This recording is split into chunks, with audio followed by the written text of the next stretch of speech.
Lorrie, welcome. It's good to see you today. Thank you. Did you find the centre okay? Yeah, my grandfather had a bit of trouble at the start, but we got there in the end. Okay, well that's good. I'm glad you found it. Mm. Have you been to counselling before? Many years ago, I was taken to counselling by my grandparents when I was probably about, I think it was 12 or 13. Okay. How did you find that? No, I didn't like that experience. Didn't like that? No? Was that just one session? No, I got made to go to a few. Okay. But yeah, it was, I don't know, it didn't go well for me. Okay. Well, hopefully we have a good session today and you feel a bit better about the whole process. Well, it was a fair few years ago, so yeah, hopefully. Good. So they may have covered it then, but we'll go over it again for you just to refresh your memory. Yeah. In the counselling space, everything that we do share is private, but there are some times where the information that we talk about is needed to be accessed by other people. So I'll explain those circumstances to you. Yeah. The first one might be if I feel there is a risk of harm to yourself or someone else. Okay. Another reason might be that the court subpoenas material, so Excuse me. Yeah. they just need to access information as part of legal proceedings if there are any. Yeah. And the last one is if I need to discuss our case with my supervisor. So as long as you're aware of those three times that they may need to be shared. Easy. Yep. Okay, Cool. so just a little bit of housekeeping as well. If there is an emergency, we'll just make our way through the front door out into the car park. Yep. And if at any time you need to use the bathroom, that's just through the front reception to the right. Cool. There might be a little bit of note taking on my side during our session. It'll only be a little bit, but as long as you're comfortable with that. That's fine. Okay, good. So, Lorrie, just will start off by asking what brought you in today, what you'd like to talk about. Yeah, I've been struggling a lot through my late teenage years with my weight, and I really want to lose weight, but I keep finding that I'm not able to. Like I keep falling off the diet bandwagon, so to speak. I just feel like I don't have control of my life in that regards, and it's something that I would really like to change. Okay. So how long do you feel you have struggled with your weight? As long as I can remember, I think, yeah, as long as I can remember, I've always been like the fat kid. Okay. Yeah, but it's really impacting me now in my late teen years. I'm 19 now, so for the last, since 15 onwards, like I don't have any friends because of it. I had, no romantic partners. I'm socially isolated. I stick to myself. I'm quite introverted. It just having the weight doesn't give me the confidence to be able to be even remotely extroverted to meet people or whatever else. Sure. So, like, long ago, like I've been raised by my grandparents. My mum passed away when I was 1. She overdosed. And I was put in the care of my grandparents. My mum was their only daughter. Okay. Their only child. So they raised me, but as I said before, like my grandfather had trouble finding the place because now they're elderly. They were old when I went to them. 20 years ago, they're in their like late 70s now. Yeah. So they sort of were at the stage of they'd done the kid thing, and then next thing you know, they've got start all again with a 1-year-old. I've never really seen them as my parents, or I've never grown attached to them, I should say. Like I've always been left to my own devices, so to speak. Was Dad around or? No, I don't. I have no idea who my dad is. Okay. No idea who he is. Okay. So there's no parent. The only parents I have are my grandparents. Which you still don't. No, like see even them. now, like that's why they took me, or made me go to counselling when I was younger, because I think they just didn't want to deal with me. Sure. So I was just labelled as like the troublesome kid or the handful, when realistically I was just a kid. Yeah. You No, I hear you. Yeah. And you mentioned you haven't really had any, or you don't have any close friends now. Has that always been the case? You've always... Pretty much. Okay. Pretty much. I always keep to myself. For like, I stick to myself. I hang around with myself. I play computer games by myself. Like it's always just me. It's your comfort zone. Yeah.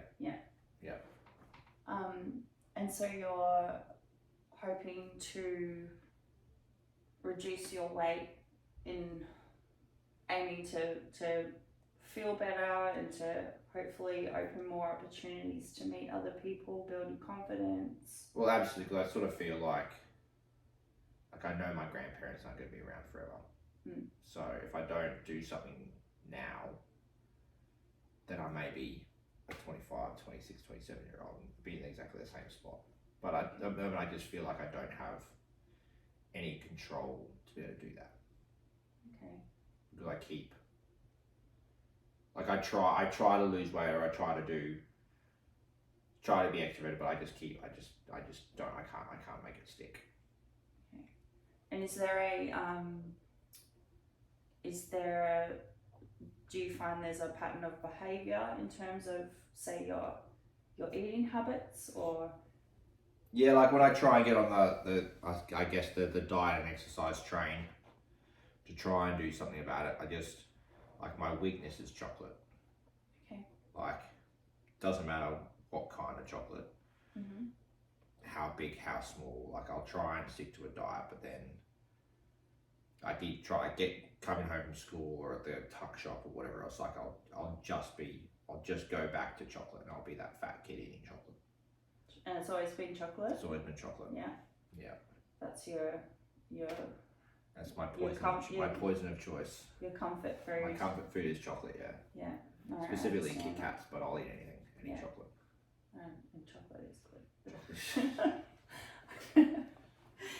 But it's obviously, can you think about what triggers you before you reach for the chocolate? Is it when you're feeling a particular way, or something happens and that's your go-to?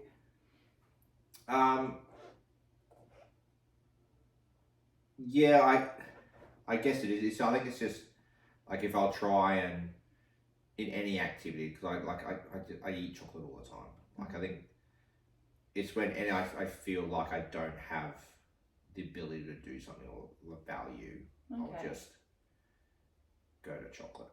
Okay.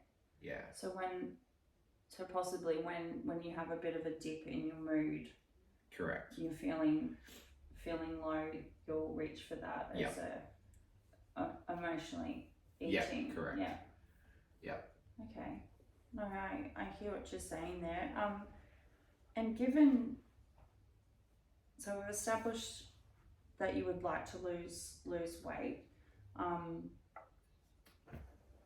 think there is a bigger picture here, so we can dive a little bit deeper and sort of unpack that and possibly help you understand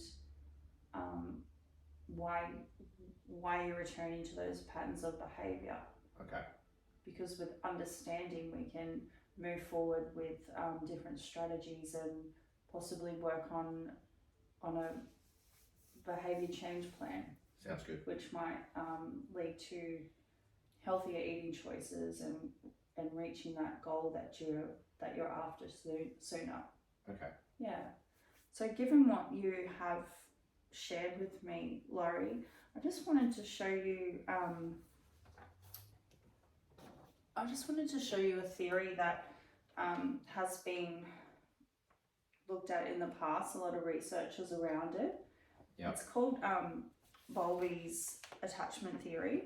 Yep. So what this is about is they really focus on the importance of that primary caregiver role in a child's development, very early stages, whether that's parents, grandparents, and in your case, you didn't have your mother around, and then your grandparents stepped in. But even though they were your primary caregivers, what you've explained to me is that strong attachment to them you didn't feel. No, definitely not. So if you can see this theory here, Yep. you can see that depending on how that child is looked after by that primary caregiver, Yep. can influence whether you end up developing with a secure attachment or insecure attachment. Yep. So just looking at that diagram there, Lorrie, where do you think you have fallen into the attachment styles? Well, I don't think I've ever felt any positive or love from my grandparents. Okay. So that's definitely not there. Mm-hmm. I don't feel like I'm not I think I've gone past a stage of confusion and anger. Like that's just the hand that I was dealt, I think. Mm-hmm. So I'd be definitely sitting in the unloved and rejected sort of flow, I guess. Okay. Yep. Okay. Yeah, so the behaviour from that primary caregiver is such a huge influence on your trust in others and your sense of self, and that develops into adulthood. So coming into that stage where you're at now, you might find, because of those parenting styles that you've had before, that you might avoid creating those like close relationships or seeking them. And from what you've told me today, that sounds like that has affected your desire or confidence in connecting with other people. Definitely. Yeah. Yeah, I don't have any close friends, or I don't have any, like, I've never had a romantic partner. I don't really go out much. I just stick to myself and keep to myself and try and do my thing. Yeah. Yeah. Yeah. Yeah, because what this theory helps is to understand why we behave today, and when you can see the impacts that early development has attained from the upbringing, it helps us understand how we behave and move forward with different strategies. So hopefully looking at that gives you a little bit of clarity and answers around your behaviour. Yeah. A lot of people sit in a lot of confusion, not understanding why they act a certain way. I can definitely see how if I grew up not feeling loved and feeling rejected by, you know, my mum and then my grandparents, that would make me avoid seeking attachment with others, because they'll just either abandon me or not connect with me, I guess. Yeah, and I think when you've discussed your patterns, your eating patterns, that when you're feeling those feelings of feeling low and unloved, you're reaching for that chocolate as like your security, or your I'm trying to think, you're emotionally eating. Yeah. So there's a pattern there. So if we can work on improving that, then hopefully we can start redirecting your diet and your weight towards the goal that you're hoping to achieve. I think we could definitely I understand why. Then yeah, that makes a lot of sense to me. Yeah. Yeah, cool. Okay. Well, and the age that you're at, 19, it's a really important stage in life because it's all about the importance of relationships. So if you have a lack thereof, it's more reason to work on a plan moving forward so that you can strengthen that area of your life.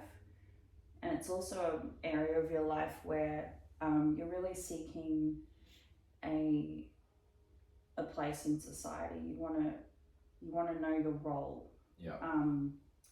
And when you mentioned earlier that you'd like to take control of your life, I think without knowing, you're really in that stage where that's really important to you. So if we work on a plan moving forward, hopefully we can give you a bit more clarity into where you'd like to be in society, possibly career goals. And it's also, although you didn't have that close attachment with your caregivers, this part of your life is all about transitioning from from family to your own sense of self. So yeah. it might be a nice closure for you, so to speak, to really transition. That would from be great. What was. I want to head off to uni next year, so Okay.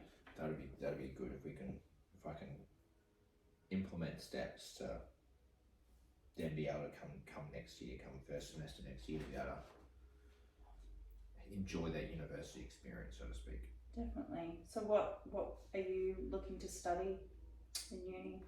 Engineering. Okay. Great. Has that always been a interest of yours? Yeah, I've always enjoyed numbers, so okay. Why not do engineering? Yeah, there's lots of work opportunities in that field. Absolutely. Well, that sounds great. If we can we can implement that into the plan and set some goals within that as well. Sounds good to me. Okay, so in terms of the patterns that you find yourself in with eating, what do you think might be some possible solutions that we could look at when you can identify that you're in that feeling low or unloved?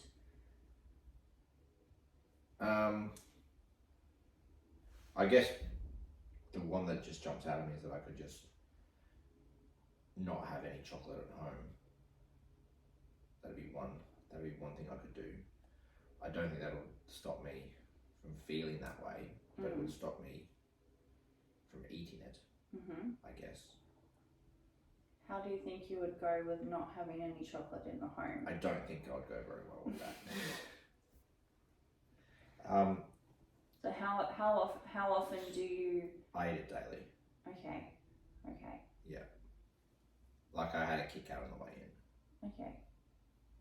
So how about if when you do buy food for the home? Yeah.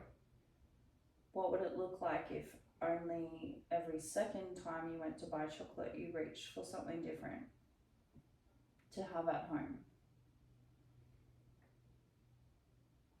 I could see that it would definitely help me reach my weight loss goals easier. It'd just be hard not to. I think if I was there at Woolworths or Coles, like I think I would definitely reach to get something. So I think maybe if I shopped online, then I wouldn't actually have to physically walk down a chocolate aisle, I guess. Because the marketing at the grocery store is definitely with intention, and it works. So I think that would be a great strategy to try and implement. Yeah. And seeing as that has been such a constant in your life, just be gentle with yourself and understand that you're going to have moments of weakness, but it's all about taking steps forward. And even if it's one small step, then it's progress. So just don't beat yourself up if you have a have a moment of weakness. So Yeah, and I guess I mean, if it's all around, as it's got here in this the handout that you gave me, it's around the feeling of being rejected or unloved. I guess I'm not really a kid anymore as well. Like, so I don't think my grandparents have to raise me, so to speak. So I guess I could start by trying to connect with them. Because I know them, so it's not like I'll be stepping out of my comfort zone. If I could try and connect with them, then that may help. Yeah, because developing other social connections down the track. You're really stepping into this period of independence and building yourself up and having a place in society. Yeah. So your prospects of uni are exciting.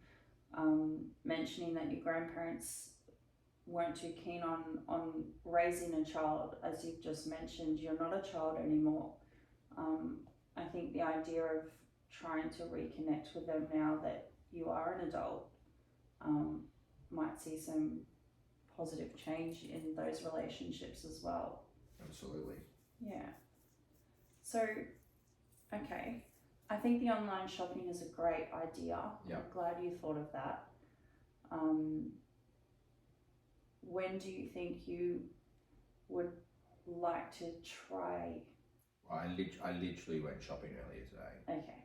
So, what are we now? We're Tuesday, so maybe Thursday. Thursday will be the next grocery shop. So the next shop, you're going to Online shop. not purchase chocolate, and you're going to do it online. Done. Okay. So then, how often do you see yourself being able to do that strategy? I think at the moment I would struggle to go more than a day or two without eating some chocolate. Okay. So maybe if I think about every second day, like, you know what I mean, like every shop, day, then shop, day, shop. So every second day. Small steps. Small steps. Yeah. Okay. Well, how about we have you booked in for weekly sessions? Yes, I have. Okay, I think that's a good idea. So maybe at the next session that we have, we can revisit the week prior, what challenges you faced, what progress you've made. If no progress, also okay, because this is a big shift in your behaviour patterns and your lifestyle. Okay, no, that sounds good. So we'll do that, and we can work on a behaviour management plan moving forward. So we've covered quite a bit today. I just wanted to check in with you, Lorrie, and see how you're feeling. Yeah, I feel good actually. It's given me sort of steps I can move forward to, and it's good to have a plan. Okay, and there's an understanding, a bit more of an understanding and clarity around the behaviour that you've had thus far. Yeah, absolutely. Okay, good. And what have you got planned for yourself this afternoon? Because self-care is really important after a session like this, especially. Well, I'm definitely not going to the gym, and I'll try not to eat some chocolate, but I might I don't know. I might just go for a nice long walk, I think, in nature. That sounds good. Maybe put some tunes on that you like to listen to. What sort of music do you like? I like hardcore rap. Okay. Walk in nature with some hardcore rap. Like old school NWA, like proper straight out of Compton style. Sounds good. Well, you enjoy that, and we'll make a session for next week, and we'll check in to see how you're going. Sounds good. Thanks, All right, Lorrie. thank you. Bye. Bye.